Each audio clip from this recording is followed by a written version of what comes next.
В эфире новости, в студии Петр Васильев. Здравствуйте. В начале выпуска коротко об основных темах. Сохранять чистоту леса – задача каждого. В Аймиконском районе прошел экологический субботник. В Верхневилюйске второй год подряд проводится слет молодежи. Из разных населений ГОВ прибыли 50 участников. А в столице республики прошла презентация официального брендбука и программы национального праздника Эсэ-Холунхо этого года, который пройдет в Кабельском районе с 4 по 6 июля. В Якутии продолжается активное возведение образовательных учреждений. При этом вот ряда ключевых объектов запланирован уже на этот год. В частности, к открытию готовится новая школа на 450 мест в Сунтарском районе и современное учебное здание в Намцах. Несмотря на то, что в целом строительные работы по республике идут в плановом режиме, по некоторым объектам возникают вопросы. Так, в ходе проверки школы на 350 мест в Чульмане в Деренгринском районе был выявлен ряд недочетов, которые подрядчикам поручили устранить в кратчайшие сроки. Аналогичные замечания к качеству работ возникли и на строительной площадке первой школы в Якутске. Да, есть замечания, значит, со стороны Управления государственного жилищного надзора в адрес Генеральной подрядной организации. При этом Дмитрием Дмитриевичем Садовниковым поручено до 20 июня полностью устранить выданные замечания и завершить там работы. Сейчас вот коллеги заканчивают сезонные работы. Да, зимой это было невозможно сделать, так как климатические условия не позволяли. Это, в частности, работы по благоустройству, по заделке стыков фасадов самой школы. И эти работы в планах у нас завершить полностью к 20 числу, как вы слышали. Этим летом больше 4000 человек смогут поступить на бюджет в Северо-Восточный федеральный университет. Значительная доля этих мест предусмотрена для программ бакалавриата и специалитета. СФУ открыл 15 новых направлений подготовки в разных сферах, от нефтегазового дела до прикладной географии. В этом году подать документы онлайн можно будет только через суперсервис на портале госуслуг. Для абитуриентов в главном учебном корпусе развернут единое окно. Его специалисты помогут соблюсти правила процедуры подачи. Официально приемная кампания в ведущем вузе республики стартует уже 20 июня. Ради наших абитуриентов сделали чат-бот о мессенджере Макс, которым они уже могут сейчас воспользоваться. С этого года мы сделали акцент на клиентоцентричность. Соответственно, наши абитуриенты будут подавать свои документы здесь, в помещении нашей библиотеки. Там дальше будут располагаться операторы единого окна бакалавриата, специалитета и магистратуры. Сохранять чистоту леса – задача каждого. Наши коллеги приняли участие в одном из экологических субботников, которые регулярно проводятся в Аймиконском районе. Рассказывает Светлана Поцелуева. Лето – пора пикников и выездов на природу.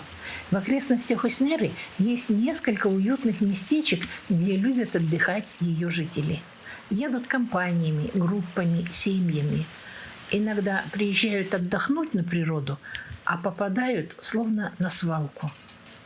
Напомним, полиэтиленовые пакеты, пластиковые бутылки и даже окурки представляют долгосрочную угрозу для окружающей среды.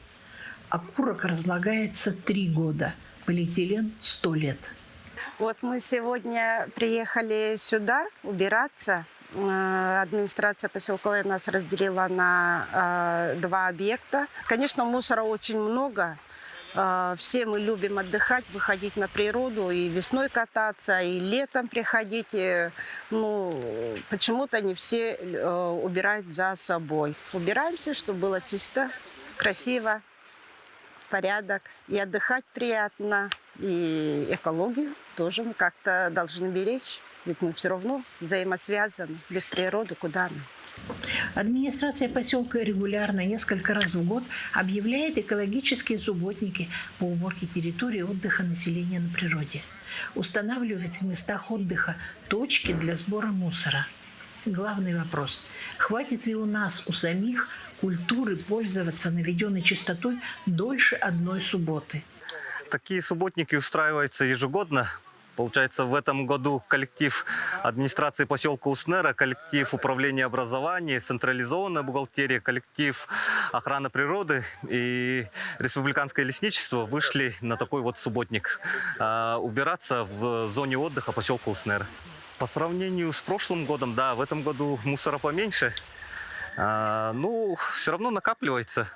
Ежегодно как вот такими субботниками убираем. Сейчас уже видно, что население тоже начало после себя убираться. Уже возле мусорки все слаживает. А общий мусор вы вывозите, да? Да, общий мусор мы коллективом МАУ «Комтехсервис». Сейчас подъедет погрузчик самосвалом, и все загрузим и отведем на поселковую свалку. Северное лето такое короткое. И если взрослые и дети будут правильно вести себя в лесу, насколько радостнее станут наши выезды на природу. Светлана Поцелуева, Андрей Неустроев, Уснера. В Верхневилюйске второй год подряд проводится слет молодежи из разных наслегов. Приехали 50 участников, образовали они 8 команд и провели насыщенный день в местности на природе.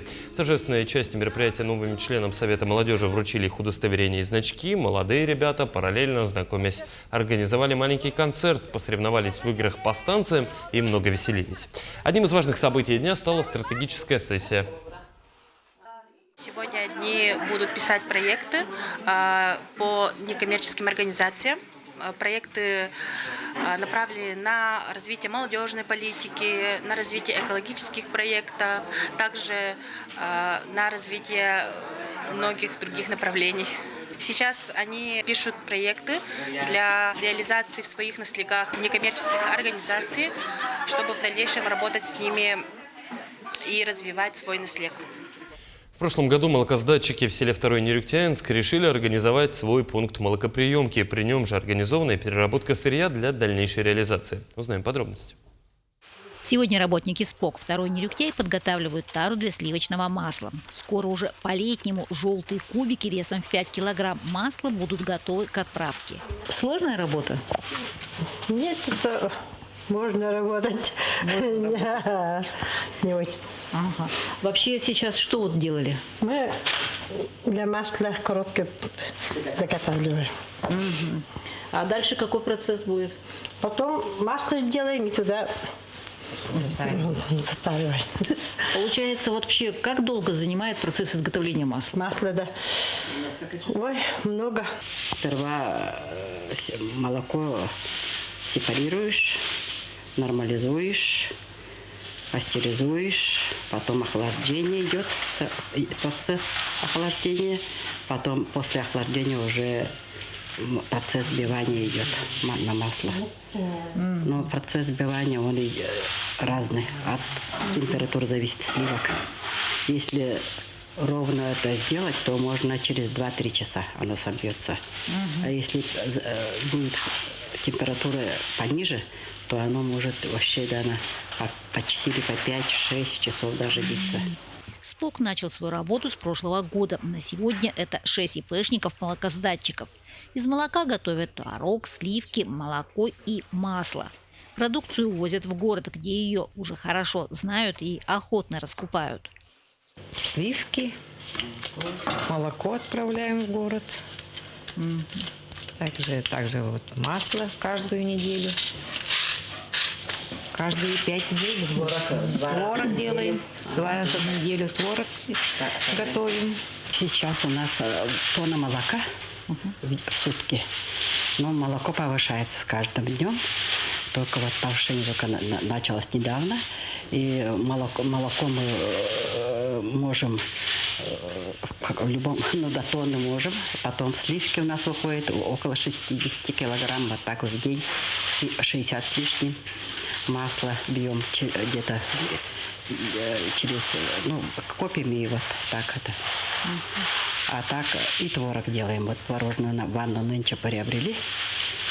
Больших проблем опытные сельчане не видят. Разве что здания побольше, а развернуться смогли бы. Есть куда расти.